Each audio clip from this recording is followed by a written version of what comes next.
mais um Fortuna Crítica com esse trio maravilhoso e colorido e esse bar mais famoso do mundo com a Jota no comando. Nosso convidado de hoje, ele é engenheiro de som, pernambucano, conhecido. Nossa produção, seguindo o quadro Dicionário Popular, pegou gírias típicas da região para vocês adivinharem. Olha que legal. Roda a primeira.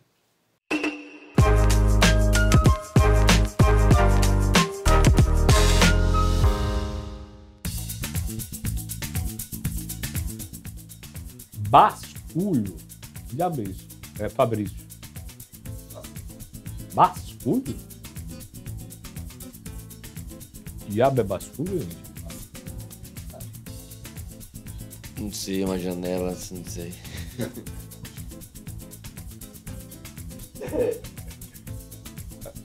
Basculhante? Aí, basculho é o resto de alguma coisa, algo que não se usa mais, que ninguém quer mais. Lixo, né? Próximo. Pirangueiro. Rafael. É você, né, Rafa? Ele mudou logo. Pirangueiro. Pirangueiro.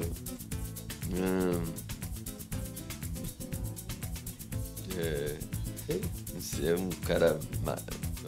Não, Um cara maluco? é não sei. você, Rafael. Maluco. Um cara maluco.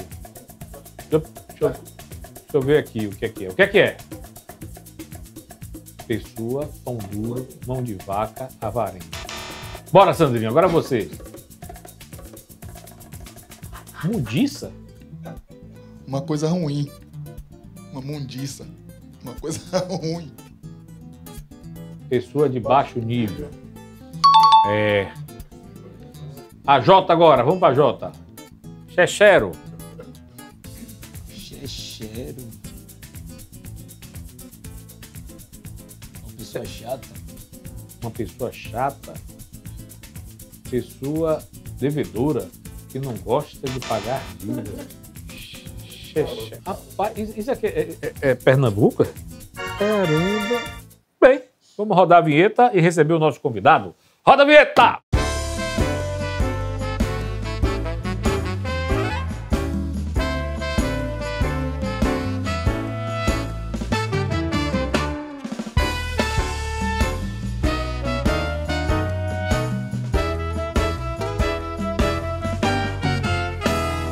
Com mais de 40 anos de experiência, ele é um empresário reconhecido nacionalmente no segmento de sonorização. Pode entrar, meu amigo João Américo!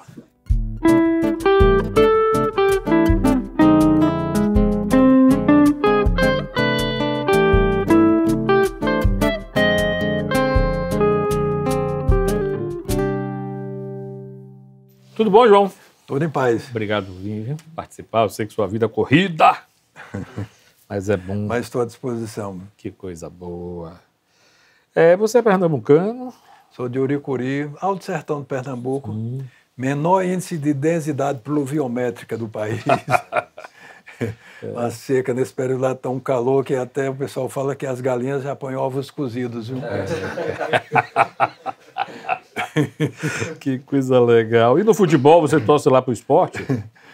Náutico, um pouquinho. Mas eu sou desses torcedores que nunca vou. Aqui, por exemplo, eu torço pelo Vitória, mas nunca fui assistir o jogo não perdeu pela nada, televisão. Mas também, às vezes que eu vi o Vitória jogando, mesmo agora sendo campeão, eu disse, não é possível, tem alguma coisa errada. É um time com esse nível de futebol, não sei como é que chega a ser campeão, porque é deprimente. Eu também concordo, é deprimente. O pessoal chuta a bola para onde o nariz aponta. Olha, eu nunca vi um negócio disso. E é campeão, né? Pois eu digo, não entendo. Como é que é campeão com o nível que está. Eu assisto muito o campeonato espanhol. Sim. E às vezes Do francês, Real Madrid inglês. é fantástico. É uma outra coisa, rapaz. Mesmo os times que estão lá embaixo na tabela jogam assim, é uma coisa Mas impressionante. eu sempre falo isso. A qualidade do gramado, o respeito ao árbitro e o futebol que eles aplicam. Exatamente. E aqui é o seguinte, eu odeio o jogador que vai com a bola e fica tipo assim, é como se estivesse pedindo para tomar uma falta, porque ele não sabe fazer a jogada e toma uma falta que aí tem uma motivação. João, fizeram uma comparação.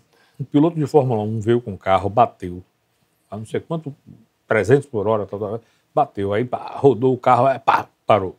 E aí ele tirou o volante, né? Aí saiu meio grogue assim e tal, depois tirou o capacete e tal. Aí passou um jogador de futebol, o cara deu um tombinho, ele rodou, caiu no chão, ficou meia hora lá sentado, esperando um sprayzinho lá. É desse jeito. É mais ou menos. Você sempre teve facilidade para construir e instalar coisas, né? Desde pequeno que você... Eu nasci, meu pai é cearense, né? Eram cearenses meus pais, né? Já estão falecidos. Vieram embora para Pernambuco, eles tiveram 14 filhos. 14? 14. Eu sou o primeiro pernambucano da família. Nasci lá numa fazenda. Meu pai veio administrar uma fazenda pequena lá de um parente dele. E de tal forma que eu nasci lá em Pernambuco e fui crescendo. Não tinha escola lá. Meu pai com os filhos todos aí sem estudar. Ele foi ficando angustiado por conta disso aí. Até que ele resolveu, disse que não queria mais ficar na fazenda e foi para a cidade para poder a gente estudar. E eu, para ter uma ideia, eu comecei a estudar, eu acho que 12 anos, por aí, 10, 12 anos. Foi quando eu comecei a ser alfabetizado. Mas, por outro lado, mesmo na fazenda, eu sempre... Tive uma certa criatividade, construí uns açudes lá nos córregos da fazenda. Legal. Lá para quando chovesse, chover era uma coisa raríssima. Por conta da seca ser tão intensa, você vê como os conceitos mudam. Aqui, quando está chovendo para caramba, você olha assim, pô, o tempo está feio para caramba. Lá, se acontecesse isso, botar a cabeça na porta, assim, olhar, se estiver chovendo, o tempo está lindo, está maravilhoso. É hoje. Aqui o tempo está feio. Está bonito quando está sol. Lá, quando está sol, o tempo está feio. É verdade. Os conceitos mudam, né? Sabe que eu moro em São Paulo também, e aí eu peguei o frio e o calor de São Paulo. Eu prefiro o frio. Gente, o calor de São Paulo é qualquer coisa... que queima por dentro. É uma coisa impressionante. Não, o interior da Bahia, aqui, o Nordeste todo aí, o sertão é muito calor. Durante a pandemia, eu fui exilado em Petrolina, fui obrigado a me exilar na casa da minha irmã lá em Petrolina. Rapaz, dentro da casa dela parecia que era uma estufa. Eu, às vezes, entrava no quarto e trancava e botava o ar-condicionado, porque não dava para ficar. Né? Tem que apelar para o ar mesmo. É uma coisa terrível. Que tipo de música você cresceu ouvindo na sua família? Olha, interessante. Essa pergunta até me lembrei de uma coisa bem interessante. Cidade do interior, o pessoal, na época, curtia muito Valdir Soriano, Agnaldo Timóteo, e por aí vai, várias... coisa assim. Mas, por outro lado, eu tenho um irmão, Pedro Américo, que é até poeta, escritor, e Pedro sempre teve um gosto mais apurado, um cara que estudou muito e foi professor de literatura, e escreve, tem livros publicados e tudo. E teve um período da ditadura militar, que Pedro, morando lá em Recife, a turma, os colegas dele, disse assim, rapaz, suma daqui, porque a barra está pesada. Porque naquela época você, para ser preso, na época da ditadura, não precisava de muita coisa, não. Precisava ter muito cuidado mesmo. Ter muito cuidado. E aí Pedro se mandou para o interior. E aí ficou lá um bom tempo, até as coisas começaram a dar uma arejada. E nesse período, lá tinha uma loja que vendia discos. E aí Pedro chegava e dizia assim, me dê os discos que não prestam aí. Quais são os discos que vocês têm que vocês não gostam, que não prestam? E aí eles pegavam, iam pegando e encontravam um de Caetano, de Gil, assim, de Milton Nascimento, esse tipo de coisa assim. Então, isso aí era para a turma, para o pessoal lá, era, o que não prestava era isso aí, né? Que legal. Era exatamente o que a gente gostava, né? Então, quer dizer, desde cedo a gente, aos poucos, fomos se dirigindo mais para a música brasileira mesmo, e foi assim uma dádiva, porque depois passei a trabalhar com todos esses artistas aí famosos. Você tocava violão? Não toco. É uma frustração, nem toco, nem canto. Inclusive, não tenho um ritmo. Mas, no entanto, trabalhei com música, minha vida toda foi Cadê? ligada à Deixa eu ver a música. foto. É umas Pera aí. contradições engraçadas, né? Cadê Isis? Olha lá você. Oxe! Arranjaram essa foto aí, foi. Isso aí foi em Amargosa. Olha só a Que coisa. acorde aquele ali, Rafa? Mas olha, aí é só pose mesmo, viu, o violão. É o quê? Parecendo um Fá com 7 a mais. Isso aí foi só pose mesmo. Isso aí foi o seguinte, lá em Orecuri, meus pais eram pobres, né, de uma família tão grande, sustentar 14 filhos. Hoje, sustentar 2 filhos é difícil, imagina 14 filhos. Não era brincadeira não, viu? 14 era... Eram muitas bocas e as panelas eram pequenas, para a quantidade de bocas que tinha. Né? Que figura. E daí... Haja caldo, né? Pois é. Eu sei que era assim, era muito difícil e eu queria... Orecuri tinha uma limitação, tinha o primário e depois daí, pronto, acabou. Como eu ia fazer o que depois? Eu queria continuar estudando, né? E daí eu inventei de ser padre. Você inventou de ser padre? Foi. Teve um período assim, por conta de uns primos meus que entraram no seminário, e aí fui influenciado, e depois também eu enxergava que seria uma maneira de eu poder estudar. Porque no seminário eu sei que o estudo lá, as pessoas vivem para estudar. Quem estuda no seminário realmente estuda bastante. É uma boa base. Então era a única coisa, porque meus pais não tinham dinheiro para me manter fora, estudando. Então, a igreja dava todo um suporte. Por exemplo, a Orecuri é ligada à Diocese de Petrolina. Então, a Diocese, se eu queria ser padre, por exemplo, eles me encaminhavam para a Diocese de Petrolina. E a Diocese de Petrolina tinha convênio com os seminários. Daí eu fui parar em Amargosa. Petrolina não tinha seminário, e eles me encaminharam para a Diocese de Amargosa, que lá tinha seminário. E dei muita sorte porque era um seminário extremamente avançado. Inclusive a igreja não gostava do seminário de Amargosa, dizia que era avançado demais. Era seminário de comunista, por exemplo. Para eles tem essa ideia aqui. De Amargosa era comunista. Mas eram assim, o alto nível de ensino. Então eu fui estudando tudo, só que no seminário não tem, aqui antigamente era dividido em primário, secundário e científico, né? Hoje eu nem sei mais como é que mudou tudo. Então no seminário não tinha científico, em vez de científico era clássico, era o correspondente, mas ligado a áreas de ciências humanas. Sim. Porque para a igreja não precisava estudar química nem física, a gente estudava como base, né? Mas não se aprofundava nisso aí. Mas era direcionado para quem queria fazer direito ou ciências humanas, né? Então, depois, lá adiante, já terminando o seminário de Amargosa, eu resolvi que não ia mais continuar lá no seminário, não ia ser padre. E daí eu poderia fazer o quê? Aí sociologia, pronto, eu vou fazer sociologia. Depois eu fui investigar, a única escola que tinha na Bahia de sociologia estava fechando em 69. 68 o último ano, 69 já não ia mais existir. E aí eu disse, então vamos fazer direito. Aí fiz vestibular para direito, passei e vim para cá para estudar aqui. Foi aí que você veio morar em Salvador, né? Vim morar em Salvador para estudar direito. Agora, só que eu estudando direito na UFBA, no primeiro semestre, eu passei a dar aula no Mosteiro de São Bento. Lá tinha uma escola, eu dava aula, que eu ganhava uma granazinha lá. E eles também me cederam uma...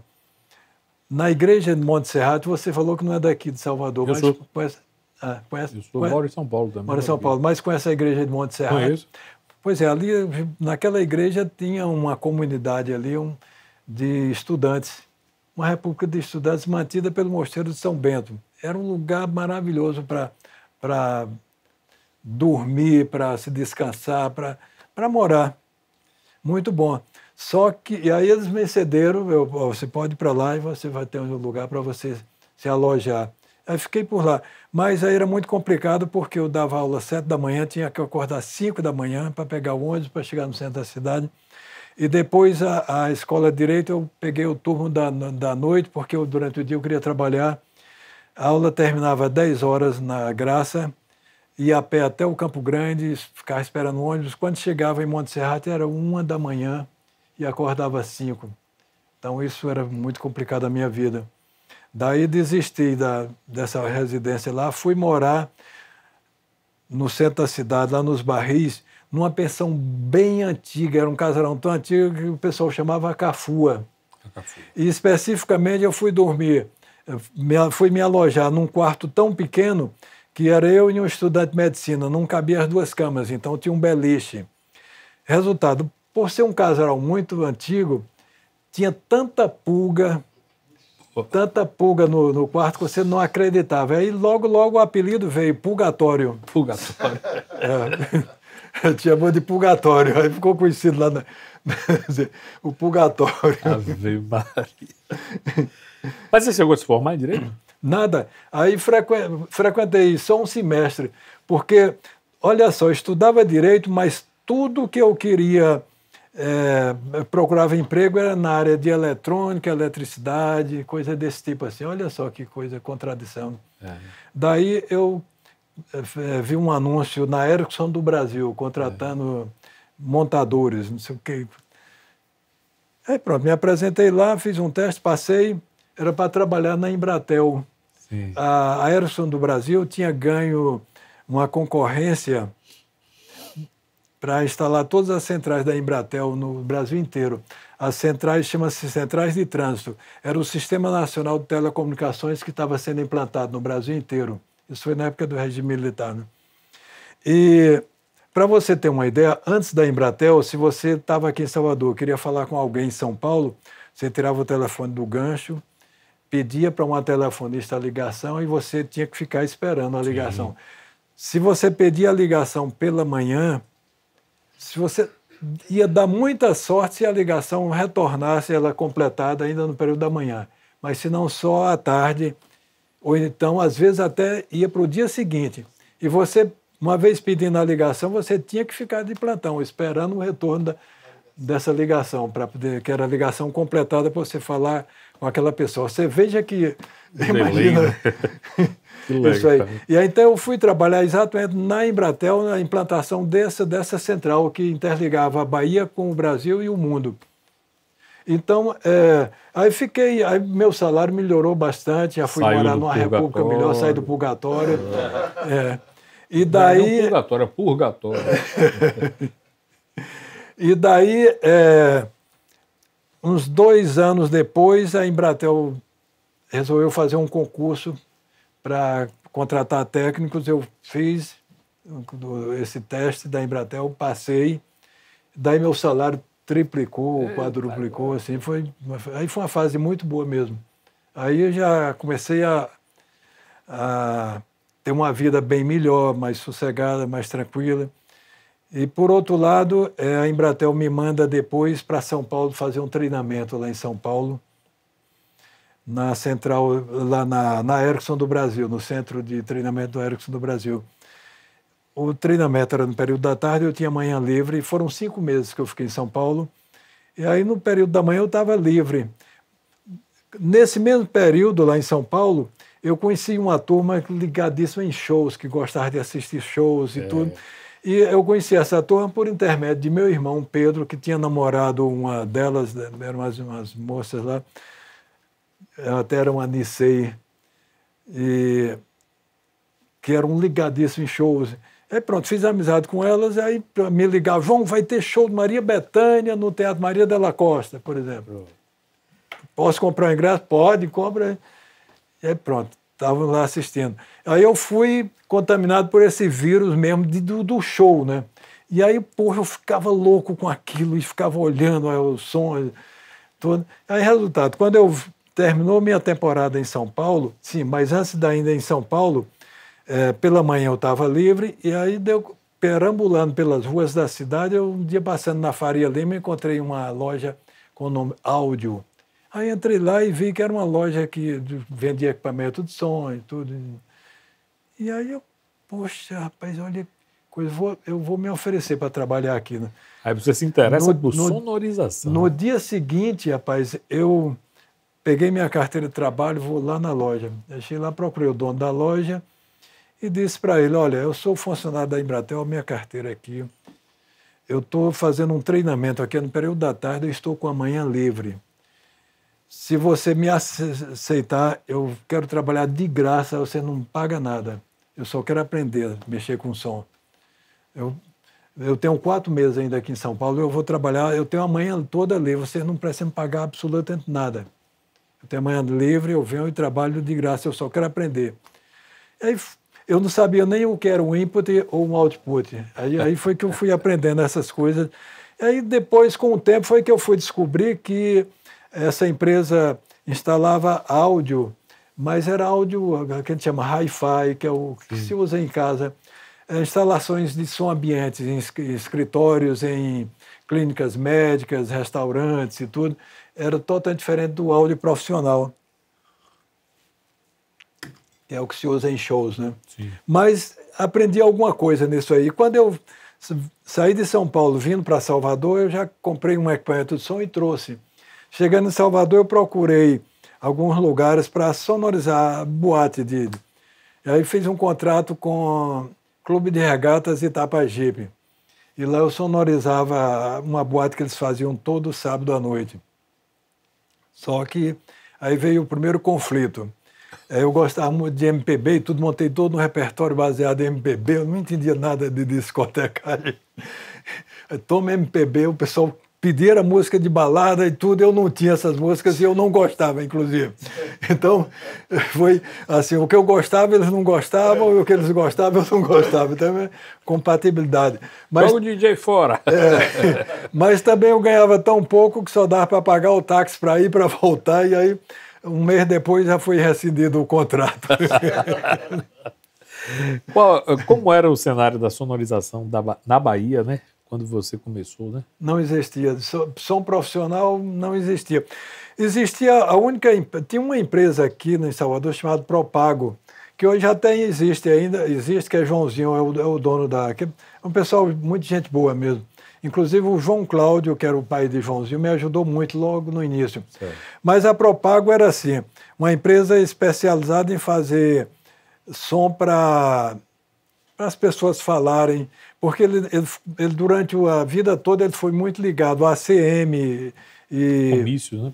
Fazer comícios e inaugurações e tudo, esse tipo de coisas assim. Ele não era uma empresa propriamente especializada em shows, né? Porque até nem tinha ainda essa demanda aqui na Bahia. Não existia uma demanda. Existiam os conjuntos de baile que ele tinha, os conjuntos de baile tinham os seus próprios equipamentos, tudo muito precário, mas eles não tinha assim, você nem tinha mercado para isso, você ter uma locadora para alugar para shows, não existia isso. Você vê como as coisas mudaram, né? E daí a Propago ficou especializada numa empresa de fazer sonorização para eventos públicos, para alguém falar, né? Mas João me deu, o pai de Joãozinho, João Cláudio, me deu muita força logo no início. Porque ele também tinha loja, era lojista, e para se comprar uns equipamentos lá e tudo, ele facilitou pra caramba. E os primeiros eventos? Aí, resultado, esse equipamento que eu comprei lá de São Paulo não servia para sonorizar. Ele foi para minha casa, ficou para eu escutar som na sala da minha casa. E o tempo foi passando, daí é o período pós-tropicalista, shows de Caetano, Gil, o que chamava temporada de verão aqui na Bahia. Então, quem sonorizava esses shows normalmente vinha de São Paulo, a maioria vinha de São Paulo, de uma empresa chamada Val e Val. Val porque era um casal, marido e mulher, os donos da empresa. Val, que era o nome da mulher, Val, e Paulo Valadares era o marido. E aí vem Val e Val, criaram Val e Val, essa empresa. Agora, olha a curiosidade. Eu acho que vocês, dificilmente alguém aqui já viu uma mulher mixando um show numa mesa de som. Talvez vocês nunca tenham visto, né? Mixando? Mixando o som de um show, o show acontecendo e lá na mesa de som, controlando o show. Eu já vi DJ, agora não. não. Pois é. Mulher é uma profissão, porque acho que 99,9% dos técnicos de som são técnicos homens. Por que isso? Porque é uma profissão só por homens. É uma coisa assim que... Agora, no entanto, lá atrás, quando tinha a temporada de verão aqui na Bahia, eu colava lá, olhava quem estava na mesa de som controlando. Era a Val. Val, uma mulher. Interessante isso aí. Quando não era ela, era a Vera, mulher de Fredera, um guitarrista aí bem conhecido no mercado nacional, que trabalhava na Vai-Val. Então, duas mulheres. Foi basicamente vendo essas duas pessoas trabalhando, que é tipo assim, o show no Teatro Vila Velha. A mesa de som, naquela época não tinha os multicabos, que a mesa de som fica lá atrás. A mesa era colada no palco ali, botar bem na beirada do palco, os cabos de microfone eram plugados direto na mesa de som. Então, eu comprava ingresso, corria, sentava ali do lado para ficar vendo elas mexerem ali. Eram umas mesinhas pequenas, para você ter uma ideia, a capacidade máxima uma mesa de 5 canais, dá para botar 5 microfones. Ou seja, quando o show era maior, exigia mais, botava duas, uma ao lado da outra, e linkava uma na outra, e capacidade 10 microfones. Ou seja, microfonava-se um show de Caetano com toda a banda, ou de Gil, ou de qualquer artista aí, com 10 microfones. Hoje em dia, 10 microfones bota numa bateria. Entendeu? Você vê como as coisas mudaram, né? E aí eu ficava coladíssimo aí. Então, por sinal, tá até saindo um livro meu aí das memórias, Andrezão Simões é que está produzindo isso aí. Que legal. No início do próximo ano deve estar sendo lançado esse livro aí, e eu inclusive falo sobre isso aí. E tem todo um projeto que Andrezão criou e tudo, que a gente está dentro desse projeto aí, vai ser criado uma série de coisas. Andrezão quer fazer um sarau sinfônico, quer fazer também... Eu tenho um acervo de fita que deve ter quase 600 shows gravados ao vivo, que está aí, vai ser digitalizado. Isso aí de shows gravados ao vivo, aí da época que eu trabalhava com isso aí, tem shows memoráveis aí. Que legal. Andrezão também teve a ideia desse pacote todo aí, criar um curso de áudio só para mulheres. Sim. Que vai levar o meu nome e tudo, esse tipo de coisa aí. Então, já montou-se a planilha toda, tudo isso aí foi dado entrada nas leis aí de incentivos culturais para fazer captação, porque tudo isso tem custo, né, para realizar. Então no próximo aí vão ter essas novidades aí. Que legal. Mas o que eu quero registrar é isso aí, que as primeiras pessoas que eu vi mixando foi mulheres, e depois virou uma profissão totalmente só de homens. Depois, mais adiante, a Flávia Calab, que era uma pessoa muito bacana, felizmente já faleceu, foi uma outra técnica muito competente, né? Mas fora isso, assim, a gente dificilmente vai ver uma mesa sendo mixada por uma mulher. E quando foi que você fundou a sua primeira empresa de sonorização? Olha, é difícil precisar o ano, porque antes eu não tinha uma empresa. Eu era um profissional autônomo que alugava as caixas e tudo. Depois, como a demanda foi aumentando, às vezes o órgão público me contratava. Mas você continuava na Embratel? Assim, a Embratel, eu comecei a trabalhar com som, ainda estava na Embratel. Aí eu arranjava uma pessoa para me ajudar, mas os shows aconteciam à noite, fim de semana, os equipamentos eram pequenos. Às vezes eu saía da Embratel, corria para casa, pegava o equipamento, levava, montava. Também era pouquinha coisa, o equipamento não é uma coisa tão grande como é hoje e tão complexa, né? E acontecia mais nos fins de semana, mas eu já tinha também um assistente que adiantava também as coisas. Então, eu trabalhava na Embratel e no som ao mesmo tempo, fazia as duas coisas. E em 78 aconteceu uma coisa, foi em 78, acho que foi. Bom, o ano não importa muito. Quando eu estava para deixar a Embratel, eu já estava sonorizando alguns shows e tudo, já tinha uma certa volume de trabalho. Daí eu anunciei lá na Embratel que eu queria sair e tudo. Aí eles não acreditaram e tudo, o que foi que aconteceu? Por que você está deixando? É o que é salário, é isso e aquilo? Porque eu sempre fui muito dedicado. Realmente é uma coisa, não estou jogando purpurina em mim próprio, não. Mas eu sempre fui. Para vocês terem uma ideia, eu trabalhei acho que 8 anos na Embratel, 8 ou 10 anos. Durante esses anos todos, eu cheguei atrasado 2 vezes na Embratel. E essas 2 vezes, por foi que cheguei atrasado? Não foi nem de manhã, foi na hora do almoço. Porque meu chefe me convidou para ir almoçar na casa dele. Eu fui no carro dele, fui com ele e voltei com ele e chegamos atrasados. Aí eu cheguei atrasado 2 vezes por conta disso aí. Que eu sempre fui muito assim, correto nos horários, até hoje. Assim, durante a sonorização de shows também, marcava-se um horário, a gente tinha que estar lá naquele horário, eu não abria mão dessa coisa da pontualidade. Isso até é hoje eu legal. sou assim. E aí aconteceu uma coisa, quando eu anunciei que ia deixar e tudo, disse, bom, que aí tudo, eu disse, não, se vocês disserem que agora eu vou ser o presidente da Embratel, eu vou deixar do mesmo jeito a Embratel. Por quê? Porque meu coração já estava na música. Já estava Então já estava no outro lado. né? E daí aconteceu uma coisa muito bacana, assim, no último dia da Embratel, o pessoal, quando eu estava para sair, o pessoal me chamou lá numa sala, chegou lá, tinham preparado toda uma despedida. Caetano Veloso tinha lançado um disco chamado Muito, um disco muito bom, aproveitando o nome aí, muito bom o disco. E eles já sabiam que eu estava muito ligado à música, já estava sonorizando shows de Caetano e tudo, e aí fizeram uma dedicatória assim, muito bacana, que até hoje esse disco está lá em casa, era vinil, aquilo, um LP, né?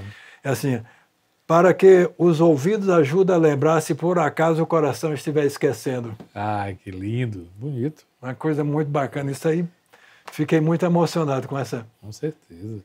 Qual a importância do José Carlos Mendonça, vulgo Pinga, para a sua carreira? Rapaz, não fale não, infelizmente faleceu há pouco tempo, rapaz. O José Carlos Mendonça, o Pinga, ele inclusive está no Guinness Book, maior empresário de som no mundo. Ele morreu agora tem uns 2 meses atrás, eu acho, 2 ou 3 meses. Ele deixou um legado aí de realizações. Ele, uma das vezes que eu encontrei, a última vez que eu encontrei com ele aqui em Salvador foi na inauguração de uma casa noturna aí. Isso já tem alguns anos. Ele chegou para mim e disse, João, vem cá, vem cá. Ele disse, olha, estou indo para o Guinness Book. Eu consegui o empresário que mais realizou shows no mundo. Já tinha ultrapassado os 15 mil shows. Nossa. Para você ter uma ideia, 15 mil shows. Em 69, eu acho, não, 79, não, 79, por aí. Quando no final do ano, o Pinga me disse assim, João, fechar nossas contas, tudo. Você sabe quantos shows você fez para mim esse ano? Eu disse, não, ele disse, 263 shows você fez para mim esse ano. Era assim. Bom, essa minha trajetória no som começou da seguinte maneira. Um dia eu estava lá em Embratel, o telefone tocou, um amigo meu dizendo assim, João, vai ter uma mostra de som na Escola de Arquitetura. E aí o pessoal está prestando de som, você quer fazer e tudo, vamos. Primeiro som que eu fiz. Isso foi em 76. Resultado, eu chego lá, montei o equipamento de som e essa mostra de som deu um público bem pequeno. Depois, quando terminou, assim, tudo aconteceu tão bem que quando terminou, foi todo mundo se abraçando, comemorando com a maior festa e tudo. Aquela euforia toda, segundo eles, foi porque foi maravilhoso, assim, o som, tudo saiu perfeito. E eles disseram, inclusive deu pouca gente, porque as amostras de som anterior foi um fracasso total por causa de som e tudo, que o som atrapalhou, em vez de ajudar, atrapalhou. Deu uma repercussão tão grande essa amostra de som, que quando terminou, nós fomos para um bar em frente e ficamos lá comemorando. E naquela noite, assim, quando terminou a comemoração, tudo, eu fui para casa, não consegui dormir, minha cabeça ficou a mil, assim, fiquei escutando aquelas vozes que eu tinha, coisas assim maravilhosas. Tem um cara que é meu amigo até hoje, Carlinhos Cor das Águas, que tem... por isso que eu sempre tenho uma coisa que eu sempre falo, o melhor da música da Bahia não está na grande mídia. Não está mesmo. Um cara como Carlinhos Cor das Águas tem composições lindíssimas, rapaz, canta bem pra caramba e tudo, nunca aconteceu. Isso é só um exemplo, porque tem Vários outros. vários e vários exemplos, né? Então, mas essa amostra de som foi tipo assim, como se eu tivesse meio perdido num escuro e uma luz acendesse assim numa estrada dizendo assim, ó, seu caminho é esse aqui. Olha que legal. Porque a partir daquele momento eu disse, é isso que eu quero fazer da minha vida, é trabalhar com esse tipo de coisa. Foi impressionante isso. E aí essa convicção, né? Essa amostra de som me levou a falar. Bom, para ter uma ideia, o boca a boca funcionou de uma tal maneira na semana seguinte a amostra de som lá na escola de arquitetura que o pessoal todo da escola ficou cobrando uma segunda amostra de som. Que fizemos 10 dias depois uma segunda amostra e dessa vez o auditório não comportou a quantidade de pessoas, né? Para isso. Você vê como o som é importante num show, né? E como foi trabalhar com o João Gilberto? João Gilberto, rapaz, é uma... é muito interessante. Provavelmente. O João é o seguinte, a primeira vez o primeiro contato que eu tive com ele não foi tive nem com ele, assim, tete a tete, né, digamos. O Manuel Poladian, que é um grande empresário de shows até hoje, ele mora em São Paulo. O Manuel Poladian é conhecido internacionalmente, realiza grandes shows. Manuel Poladian resolveu trazer João Gilberto para fazer uma apresentação em Salvador. João estava morando nos Estados Unidos já há mais de 15 anos. E aí trouxe o João para se apresentar no Teatro Castro Alves. O Poladian, naquela época, ele tinha equipamento próprio, né? Então trouxe o equipamento dele e trouxe como técnico de som o Salomão, que era o técnico de som dos Novos Baianos. Infelizmente, o Salomão já faleceu já há muitos anos. E trouxe o Salomão para mixar os shows. Como eu era amigo de Salomão, eu fui lá à tarde para o teatro e fiquei colado lá na mesa lá com o Salomão. E aí, na passada de som, eu observei que tinha bastante gente na plateia assistindo o ensaio, e a passada de som. E aí, eu sei que João chegou e aí começou a passar o som e reclamava, nada dava certo, nada ele gostava. Ficou de um jeito, chegou um ponto que não sabia mais o que fazer. Aí Salomão disse assim para mim, João, fica aqui na mesa de som que eu vou lá no palco para posicionar melhor os microfones, para ver se eu consigo agradá-lo, né? E aí pronto, Salomão saiu da mesa de som, quando ele está caminhando em direção ao palco, João disse, olha, agora melhorou. E aí o Salomão contou andando, tudo, e João disse, olha, tá ótimo agora, olha, não mexe mais não mexe mais. Aí pronto, a piruada toda que estava lá assim, olhou para a mesa de som, quem estava lá, João Américo, viu, João Américo. Só que eu não toquei na mesa de som, não toquei, não fiz nada. Ou seja, minha fama junto a ele começou por uma grande mentira. E aí isso correu, os boatos correram, foi parar nos ouvidos de João Gilberto, que foi João Américo que consertou o som. E eu não fiz, eu fiz absolutamente nada. Eu não peguei. Não toquei na mesa de som. E aí pronto, e aí o tempo passou, uns 2 anos depois ele veio para outro show em Salvador também, no Teatro Castro Alves, trazido por Silvio Palmeiras, que faleceu há uns 2 anos atrás. O Silvio Palmeiras trouxe João para fazer uma apresentação no Teatro Castro Alves. Só que depois dessa primeira vinda dele aqui em Salvador, eu comecei a me interessar um pouco pela vida de João Gilberto. Comecei a ler sobre ele, aí descobri que ele era um cara que tinha o hábito dele, eu acho que durante a vida toda de João Gilberto, 2/3 da vida dele ele morou em hotel. Sim. E 1/3 morou num apartamento mesmo. Mas então eu aprendi muito sobre a vida dele e já sabia que ele ia estudar violão durante a noite, ficava tocando no hotel, porque no hotel, imagina, de madrugada, o silêncio absoluto. Ele, dentro de um quarto de hotel, não precisava ele tocar alto e cantar alto. Daí é uma dedução minha, é minha essa dedução, que o hábito dele tocar baixinho e cantar baixinho é porque ele estudava, a vida dele era tarde da noite, porque durante o dia ele dormia. Ele dormia o dia inteiro, à noite é quando ele estava para a vida. E para a vida dele era tocar e cantar, e fazer isso em quarto de hotel. que o quarto é pequeno, então ele dava uma nota aqui, a nota bate na parede e volta, e tudo. Em toda ele habituou a escutar aquela ambiência. Aí pronto, ele chega no palco do Teatro Castro Alves com aquele palco enorme. Sentou lá, posicionei o microfone no violão e o microfone da voz dele começou a tocar, deu os primeiros acordes e disse: olha, eu dou a nota some. Eu canto, a voz some. Não tem um sustém, está faltando um sustém. E digo, eita, rapaz, naquela época... Hoje é fácil, as mesas de som tem tudo que você precisa. Dá um reverb, um eco, qualquer coisa que você queira colocar, você coloca hoje. Mas naquela época não existia isso. Tinha mesa de som e mais nada. O máximo que tinha era um equalizador ali para corrigir um pouco a acústica. Na época não se tinha esses recursos.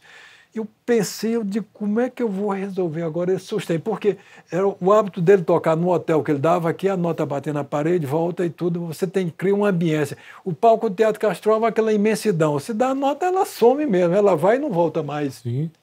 Ele tinha 2 retornos na frente dele aqui, pertinho, que era instantâneo. Ele dava nota aqui, saía instantâneo, que estava bem pertinho. Aí eu pensei assim, o som viaja na velocidade de 340 metros por segundo. É a velocidade do som. Isso foi uma coisa assim, rapaz, na hora da necessidade a solução vem.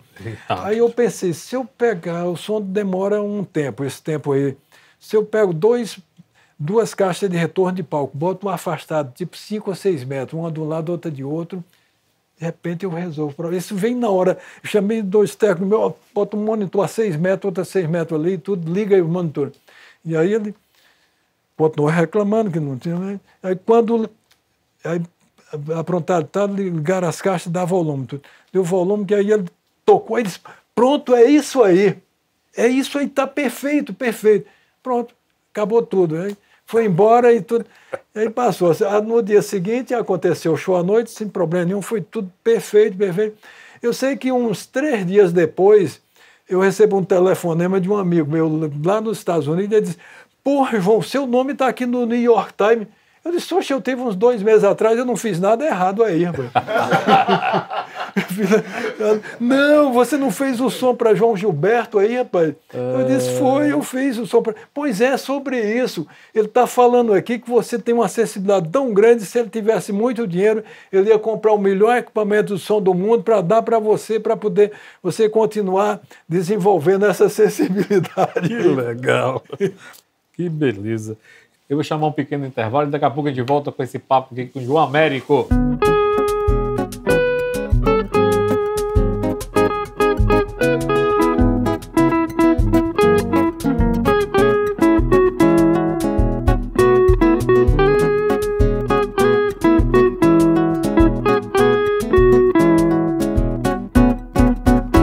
O Fortuna Crítica continua, mas antes, curta o vídeo, se inscreva no canal e compartilhe o nosso conteúdo.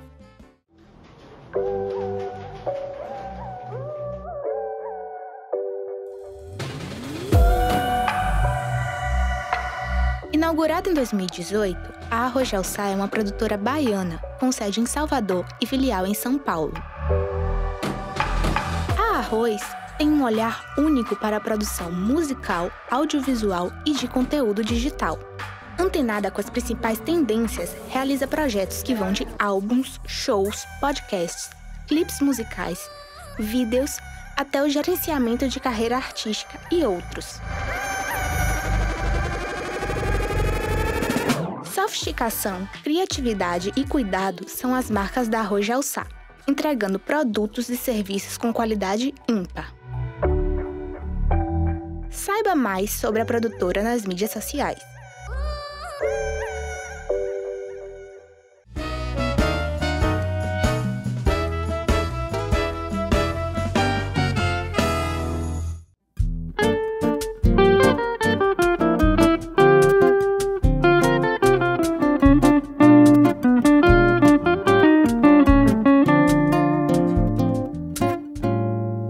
Estamos de volta aqui com o João Américo. Quando foi que você começou a trabalhar com carnaval? Bom, eu já trabalhava com shows, fazendo shows, né?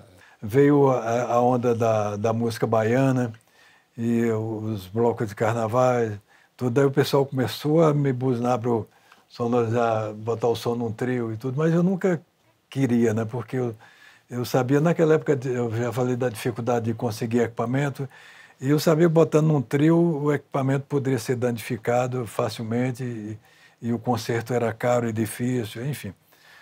Mas ficaram me buzinando tanto que primeiro foram os Novos Baianos, que enfim, eu terminei cedendo um equipamento para os Novos Baianos botar no trio deles. Eu até sempre falo que o trio dos Novos Baianos parecia a cabeça de Carlos Miranda.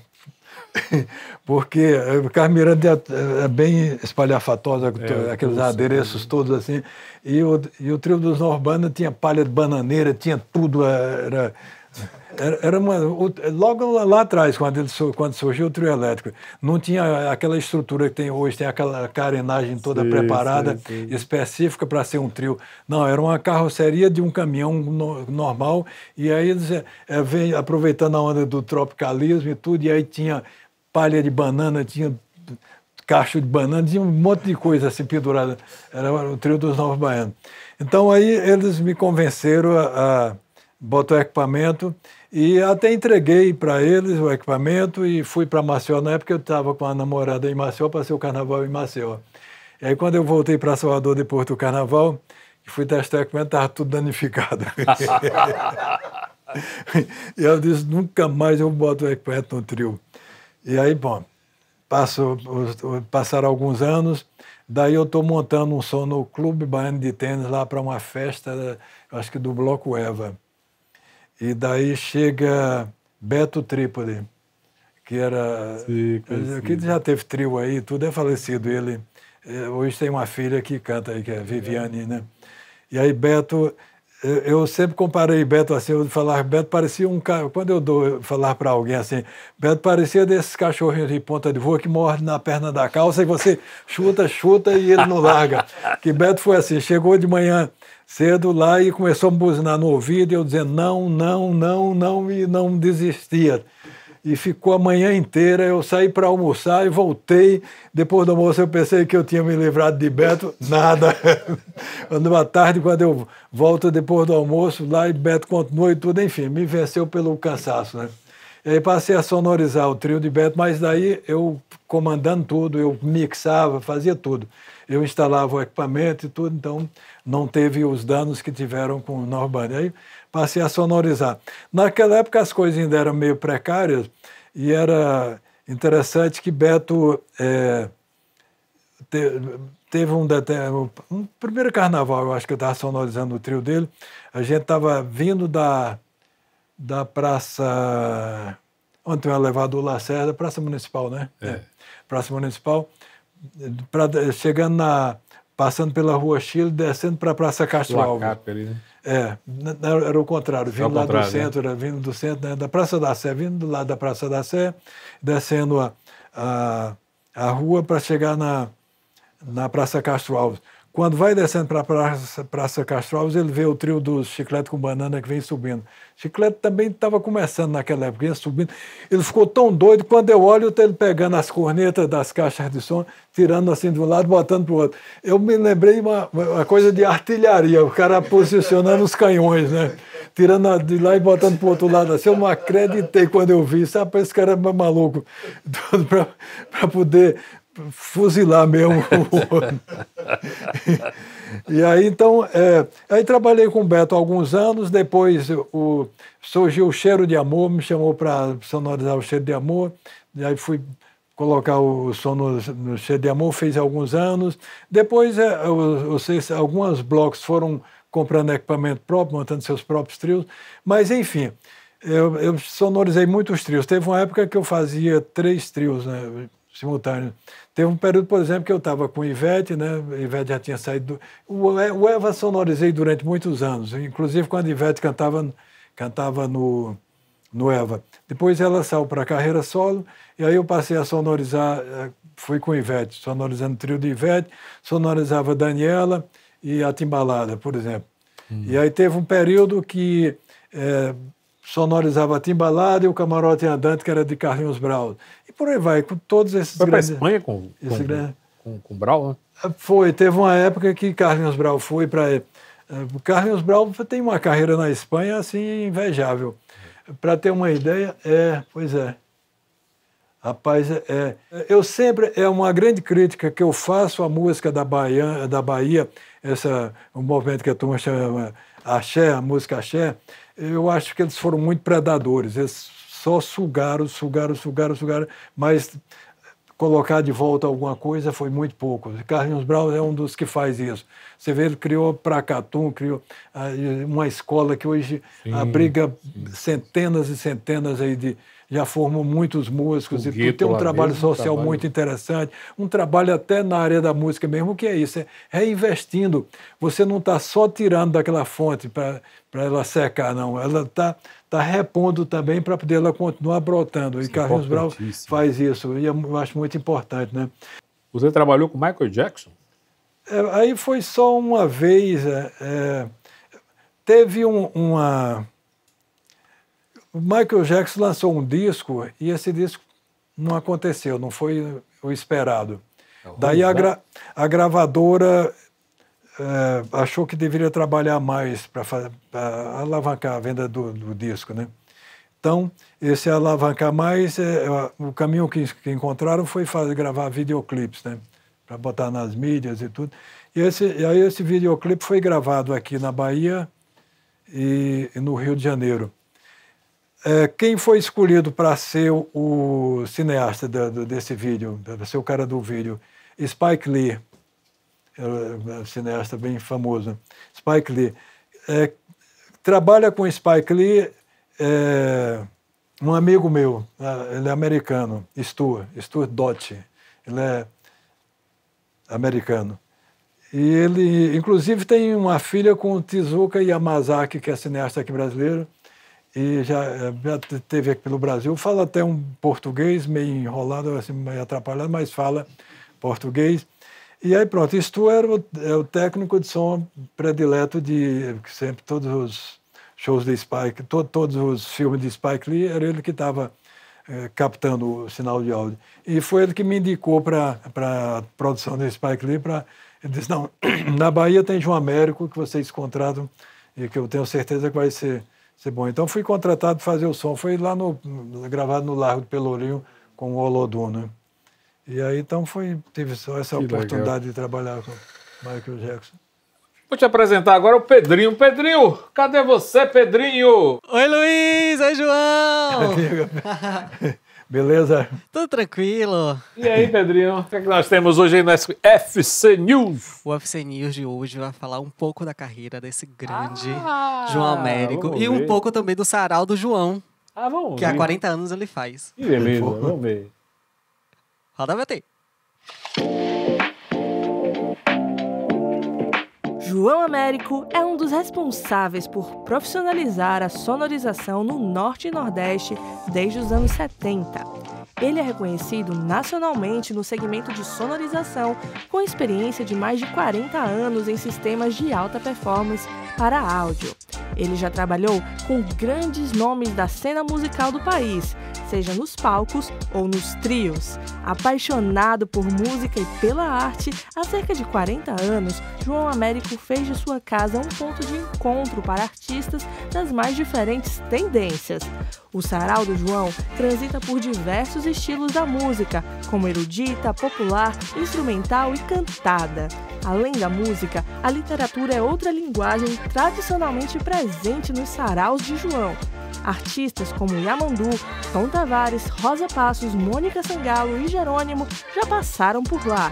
Com talento e generosidade, João Américo é um grande parceiro da arte na Bahia. Esse foi o UFC News de hoje. Até a próxima!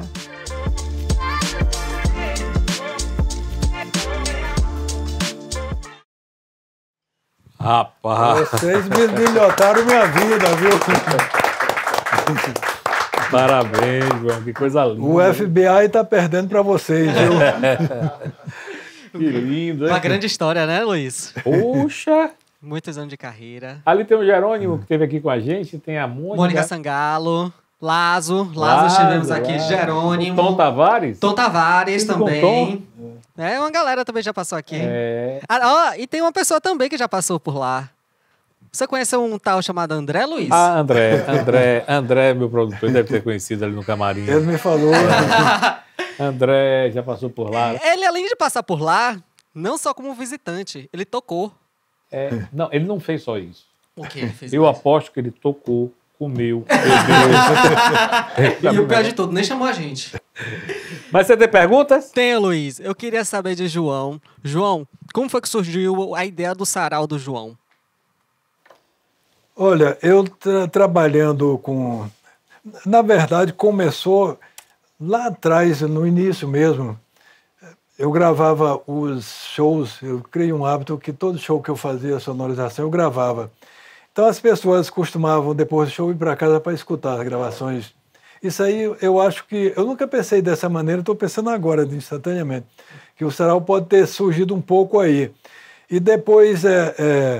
de escutar essas fitas, a gente reunia aquele grupozinho, normalmente tinha algum músico que tocou em algum show, que queria escutar a performance dele, e daí levava-se um violão e tudo, e juntava 5, 6 pessoas e começou a tocar durante a noite. Então isso foi criando um hábito saudável e foi se prolongando. Mas teve 2 fases, digamos assim, o sarau do João. Essa fase que foi meio embrionária e pequena e permaneceu pequena durante um bom tempo. Mas depois foi interrompido porque passou um período, no período que eu comecei a trabalhar para o Pinga, o Zé Carlos Mendonça, eu passei a morar em hotel e avião. Isso foi durante uns 10 anos. Eu realmente morava em hotel e avião. Aí não tinha como realizar o sarau. Então o sarau foi interrompido durante esse período todo. Agora, na segunda etapa, já surgiu de uma maneira diferente. Foi criado mesmo uma coisa para ser um sarau. E olha só como as coisas acontecem. Quando eu ainda trabalhava na Embratel, eu fui para Recife, a Embratel mandou para Recife, eu fiquei uns 4 meses trabalhando na Embratel de Recife, e lá eu fiz algumas amizades. E num dia de domingo, uma amiga me liga dizendo: João, quer ir comigo lá numa casa lá do pessoal, que as pessoas vão tocar e tudo? Eu quero. E aí fomos. Quando eu chego lá, rapaz, que entrei, isso foi umas 3 da tarde que nós chegamos lá. Quando eu olho de uma sala grande assim, eu contei aí uns 7 a 8 violões, né? Entre os quais Canhoto da Paraíba. Assim, tá tocando. E aí tinha cavaquinho, tinha instrumento de percussão, tinha tudo acústico ali. E aí fiquei encantado com aquilo. Eu digo: rapaz, eu vou fazer isso em casa. E aí vem a segunda etapa, já foi... Eu conhecia basicamente quase todos os músicos da Bahia e alguns amigos meus e tudo. Aí comecei a convidar para fazer uma coisa, convidar mais pessoas, é evidente, ficou maior, né? E a partir daí eu comecei a enxergar uma outra coisa, não só como um momento de prazer, de alegria, de satisfação de estar com os amigos, mas do sarau ser uma janela para mostrar para a mídia, para o mundo, artistas novos aí, que não estão na grande mídia. E eu tenho uma máxima que vira e mexe, eu estou falando, que o melhor da música da Bahia não está na grande mídia, não está mesmo. Isso é muito fácil achar. O próprio sarau já diz isso. Tem vezes que chega pessoas que estão lá no sarau, fica assim, parece que está navegando nas nuvens, não acredita no que se vê lá. Porque chega pessoas com talentos que você não acredita. Legal. Fantástico. Pedrinho! Missão cumprida? Missão cumprida, Luiz. Até a próxima! Ai. Qual é a frequência do sarau? Uma vez por mês. Uma vez por mês? Como é que faz para participar do seu sarau? Olha, é uma coisa, por ser uma coisa dentro da minha casa, uma coisa pequena e tudo, é um convite individual mesmo. Eu faço convite individual. Eu não posso nem falar na mídia, a tal dia tem, porque senão aí não comporta. Para ter uma ideia, no dia que Rosa Passos foi lá em casa, eu tenho muito cuidado, assim, principalmente se vai um artista famoso, eu tenho muito cuidado de não falar que vai um artista mais famoso assim, porque, aliás, eu até prefiro que não vá artista famoso, porque não funciona. Para ter uma ideia, Rosa Passos não é uma artista famosa, mas, assim, mas não está na grande mídia, assim, digamos assim. Não está. Você nunca, dificilmente você vê tocar a música dela no rádio e tudo. Ela tem uma carreira melhor sucedida lá fora. Uma vez eu estava na Espanha. Quem gosta da boa música, né? Uma vez eu estava na Espanha, de repente fiquei surpreso. A televisão, Rosa Passos na TV lá. Tudo assim. Então ela tem uma carreira consolidada mais forte. Ela até fala que o pessoal diz que chama ela que é a João Gilberto de Saia. Que ela tem a mesma pegada de João Gilberto, canta bem de leve, tudo, tem uma técnica das ruas. Então, uma vez ela foi para um sarau lá em casa, de minha parte, eu não falei para qualquer pessoa, mas eu sei da fonte de onde deixou vazar e tudo, eu não posso falar aqui em público, tudo, mas eu sei que foi um amigo nosso querido que deixou vazar e tudo. Rapaz, nesse dia a casa travou mesmo, foi difícil, assim, porque não dava nem para circular dentro de casa, assim, foi legal. Mas isso é bom também. É por isso que não dá assim tudo. O máximo que cabe lá em casa, 50, estourando 60 pessoas. Esse é o limite lá. Então eu não posso divulgar de público. Olha o sarau é semana que vem. Você participou da gravação de alguns álbuns. Como foi trabalhar com o Elomar? Elomar. Com Elomar aconteceu uma coisa bem interessante, né? Eu gravei, acho que 2 discos dele, participei da gravação. Teve, por exemplo, esse que eu vou me referir, que foi, se eu não me engano, foi Fantasia Leiga para um Rio Seco. Elomar queria gravar com orquestra. Pronto, tá aí, ó. Rapaz, vocês estão danados, viu? Fantasia Leiga para o Rio Seco, tá aí, ó. Esse LP, capa de Juraci Dória, artista plástico maravilhoso, foi gravado lá no antigo centro de convenções, naquele auditório. Sim. Na época, Elomar chamou Lindenberg Cardoso, um maestro maravilhoso que já é falecido, chamou o Elomar o Lindenberg para regimentar uma orquestra, que ele queria gravar com uma orquestra sinfônica. Uma curiosidade, está no disco aí, Orquestra Sinfônica da Bahia. A Orquestra Sinfônica da Bahia não existia, nem existia ainda, mas saiu com o nome Orquestra Sinfônica da Bahia. Foi uma coisa interessante isso. Deram um nome, regimentaram uma orquestra e chamaram a Orquestra Sinfônica da Bahia. Só que a OSBA de hoje, a Orquestra Sinfônica de hoje, não existia ainda. Que legal. Aí Lindenberg regimentou músicos pela cidade, ensaiou para poder gravar esse disco aí, que foi eu e Alcivandro Luz que fizemos a gravação desse disco. O governo do estado da Bahia, Zé Augusto Buriti era o diretor do Teatro Castro Alves e Geraldo Machado, infelizmente os 2 já falecidos, eles, no ano seguinte, resolveram, aproveitando essa deixa aí, de que o embrião. Os músicos que participaram dessa orquestra foram quase todos para a Orquestra da Bahia, a Orquestra Sinfônica da Bahia, que foi criada no ano seguinte por Geraldo Machado, que é a OSBA, Geraldo Machado e Zé Augusto Buriti, diretor do Castro Alves, e Geraldo Machado, diretor da Fundação Cultural. Eles criaram a OSBA no ano seguinte. A sua relação com a OSBA? Aí, então, veja, a minha relação com a OSBA começou antes né?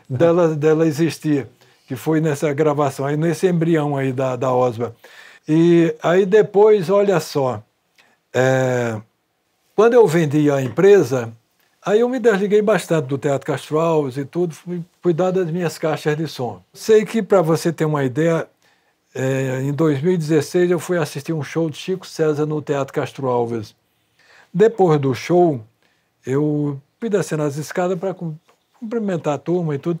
E nessa descida, eu dei de cara com o maestro Carlos Prazeres, que estava conversando com o Luizão. E eu escutei uma frase, você vê como a palavra tem uma força que vocês não imaginam. O que é que faz, o que a palavra pode fazer. Na hora que eu estava me aproximando, ele dizendo assim, nós não estamos reivindicando aumento de salário, reivindicando isso, reivindicando aquilo. Estamos reivindicando apenas o direito de continuar a existir como orquestra sinfônica. Aí aquilo me deu essa frase me pegou assim. Eu não sabia que a orquestra estava nessa situação tão precária assim. Fui para casa e fiquei com essa frase na cabeça. Eu como cidadão, que via uma orquestra nascer, uma coisa maravilhosa, uma orquestra dessa não pode se acabar, porque eu vi que a orquestra estava para se acabar mesmo. Deitado, eu fiquei pensando o que era que eu poderia fazer. Aí me veio a ideia de eu fazer uma carta aberta à população de Salvador, contando, denunciando toda a situação da orquestra. E fui criando conteúdo para essa carta. Aí pedi para eles fazerem uma lista, assim, olha, passa uma lista aí. Primeiros violinos, tem quantos? Segundo violinos, terceiro violino. Primeiro violino, segundo violino, vem viola depois. Cello, não sei o quê. Passa a relação toda do que tem hoje é disponível, do que a orquestra tem de músicos efetivos e o que é necessário. E aí pronto, quando me passaram essa relação, e aí fiz uma tabela. De um lado, necessários, primeiro violino, quantia mínima, 12 violinos. A orquestra tinha, parece que 3 ou 4, para vocês terem uma ideia. Violas, a mesma coisa. Segundo violino, assim. Aí tudo, rapaz, eu não acreditei, assim, quando eu vi aquilo lá. Deu até 2 páginas. Fui numa gráfica, dessas gráficas rápidas, imprimi umas 3.000 cópias. E aí, no fim de semana seguinte, sábado e domingo, tá eu e minha filha na porta do Teatro Castro Alves. Todas as pessoas que estavam entrando para assistir à orquestra. E aí dizia assim, e hoje, graças à competência do Carlos Prazer, a comunicação fácil dele, a gente assiste concertos com lotação esgotada, que era o caso do Cine Concerto, por exemplo. Sim. Que era, nesse final de semana, era o Cine Concerto, lotação esgotada. Eu citava isso na carta. E aí essa carta foi distribuída, não causou o impacto que eu imaginava causar, causou um desconforto na Fundação Cultural. Meu amigo Jorge Portugal, aliás, na Fundação não, na Secretaria de Cultura, meu amigo Jorge Portugal, em memória, né, causou um desconforto para ele lá e tudo, mas paciência, eu estava lutando por uma causa maior. Aí liguei para o Jornal à Tarde, o Jornal à Tarde fez uma matéria, minha amiga Verena Paranhos fez uma matéria de página inteira, denunciando toda a situação da orquestra. Ela aproveitou um pouco o conteúdo da carta para complementar a reportagem dela. Depois eu liguei para o Correio da Bahia, falei com o Marrom. Marrom não foi ele que fez, mas ele passou para a pessoa da área fazer uma matéria também. Depois TV Bahia, consegui contato com a TV Bahia. Eu pensava que tudo isso ia dar o resultado que eu esperava, nada, que era sensibilizar o governo para que a orquestra estava para se acabar realmente. Nada aconteceu. Tudo isso aí, toda essa movimentação, eu até fiquei meio desanimado. Logo em seguida veio a reinauguração da Concha Acústica. E depois da reinauguração da Concha Acústica, acho que uns 15 dias depois, um show de Djavan. Eu já tinha trabalhado com o Djavan, conheço o Djavan. Eu disse, rapaz, eu vou falar com o Djavan. Aí liguei para Ira Carvalho, que era a produtora do show dele aqui. Ira, Djavan vai passar o som à tarde na Concha? Vai. Eu vou lá, viu, eu preciso falar com o Djavan, que eu preciso que ele dê uma força aí para um movimento nosso. E aí eu disse, tá certo, vou falar para ele. E aí eu já tinha trabalhado com o Djavan, tinha acesso a ele. Quando ele terminou a passada de som que estava indo para o camarim, interrompi ele na passagem, eu disse, Djavan, eu queria que você, um grande favor aí para a cultura da Bahia, queria que você fizesse um apelo às autoridades, ao governador e tudo, para não deixar a orquestra se acabar. Tudo aí contei para ele rapidinho o que estava acontecendo e tudo. Aí ele chamou a secretária e disse, você faz anote aí no roteiro do show para não esquecer o que o João está me pedindo aí para eu falar e tudo. E daí, pronto. Dado o recado para Djavan, eu fui embora, não fiquei nem para assistir o show dele. Pouco tempo depois que terminou o show, meu celular toca, era Ira Carvalho, a produtora do show, dizendo, João, você sabe o que aconteceu? Você estava no show? Eu disse, não estava não. Ele disse, rapaz, por sinal, o show estava sendo transmitido pela TVE. Foi transmitido pela TVE. E tudo mais. Ele disse, olha, depois do show, tinha 2 secretários de Estado assistindo. Acho que naturalmente ligaram para o governador ligou para falar com o Djavan.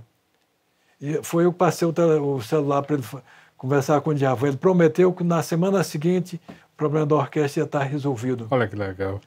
Mas foi assim, por uma emoção da zorra. E daí não deu outra. Eu acho que uns 10 dias depois recebi um telefonema já lá da Secretaria de Cultura, já marcando reunião e tudo para poder discutir a solução da orquestra. Aí sobrou para mim, por livre e espontânea pressão, para ser o presidente da Associação Amigos do Teatro Castro Alves. Eu sei que isso foi final de ano, no início do ano seguinte, está eu no palco do Teatro Castro Alves, numa solenidade com o governador, assinando a publicização da Orquestra Sinfônica da Bahia. Méritos do João, foi rapaz. uma coisa assim, Que legal. E Djavan, foi muito bacana isso. Djavan alagoano, como sempre, muito gentil, Djavan. Então vamos lá. Em 2013 você vendeu a João Américo Sonorizações e abriu a empresa de áudio, né? Isso. ET? Áudio et Design. Et Design. Como é que ficou isso? Na verdade, eu tinha empresa de sonorização, mas eu gostava sempre de estar à frente de tudo. A demanda era muito grande e eu me cansava muito. Eu já estava ficando velho também. Você tá doido. O desgaste era muito grande. Da conta tinha vezes que a gente tinha show 3, 4 lugares simultâneos, era uma loucura mesmo, rapaz. E aí eu estava muito cansado mesmo. Eu resolvi que ia vender a empresa. Aí vendi a empresa, mas não sabia o que eu ia fazer da vida ainda. Eu sei que, quando eu já estava querendo vender a empresa, eu fui convidado para conhecer a maior fábrica de caixas de som do mundo, lá nos Estados Unidos, numa cidadezinha chamada Anaheim, no estado da Pensilvânia. Fui convidado para conhecer essa fábrica de caixa de som, porque a Clair Brothers, que é a maior empresa de áudio do mundo, eles tinha sempre um histórico deles, era uma empresa de locadora, mas eles construíram seus próprios equipamentos.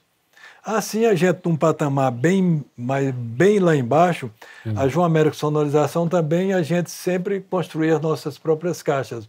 Uma história parecida, só que uma é mega e outra é mini.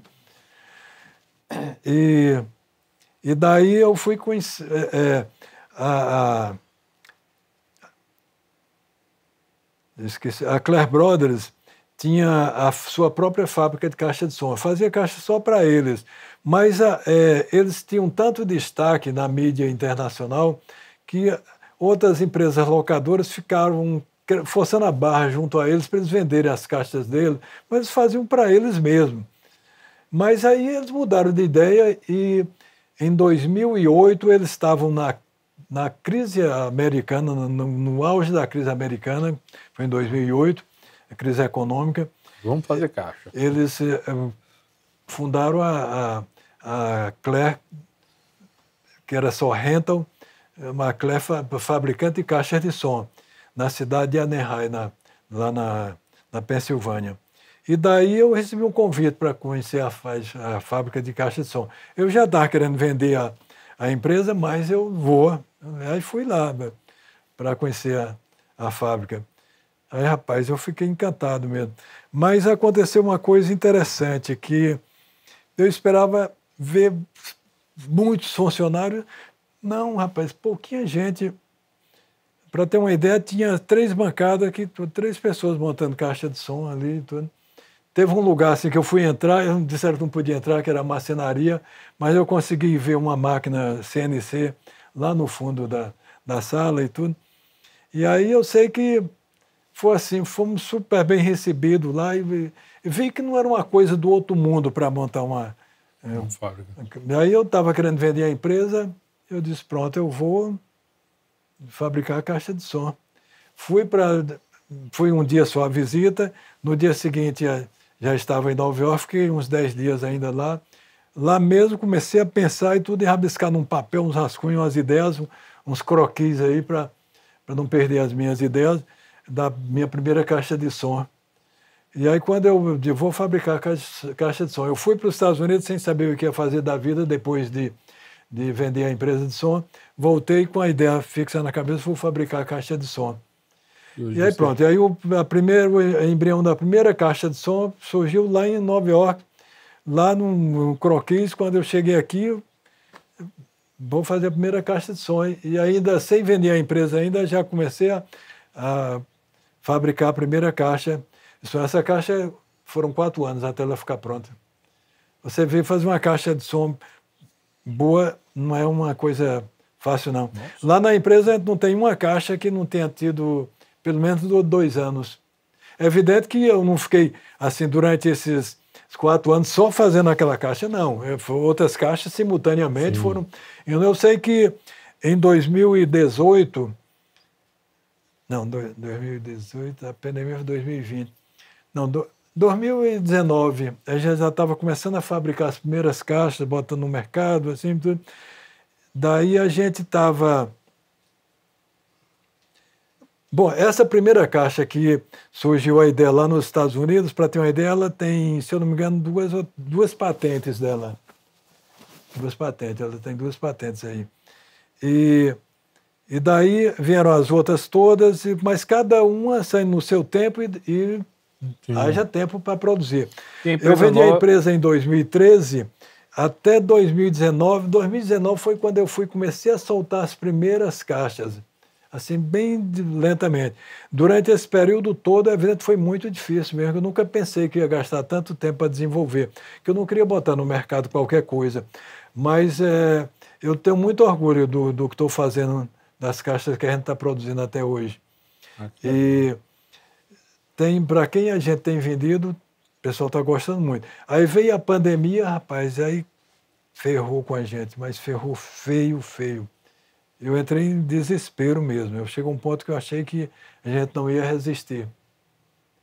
Aí foi difícil. A gente alugou um galpão para ser a sede da empresa, gastamos uma boa grana modificando tudo lá. A gente teve que ver a pandemia, tivemos que devolver, dispensar alguns funcionários e foi um desespero. Nessa altura eu já estava com 2 sócios. Tem um sócio meu que tem uma empresa de locação de imóveis que é a Mobile. Aluga móveis para eventos, né? Que também foi atingido pela crise. Ele tinha estado num galpão grande lá, impressou e tudo, colocou a gente lá dentro. E o galpão, que a gente gastou uma boa grana transformando tudo lá, a gente teve que devolver. Tivemos um prejuízo enorme e ficamos mais de 2 anos parados aí, sem produzir nada. Quer dizer, para não dizer que não estava produzindo, a gente ficou desenvolvendo uma outra linha de caixas de som. Mas aí a gente está hoje aí com a empresa saindo das cinzas, né, porque foi do atoleiro, e estamos orgulhosos do que estamos fazendo no mercado. Que legal. João Américo, foi um prazer. Você, muito obrigado. Obrigado. Por contribuir aí com sua história, que é linda, e a casa é sua. Obrigado. E esse foi mais um Fortuna Crítica. Um grande beijo.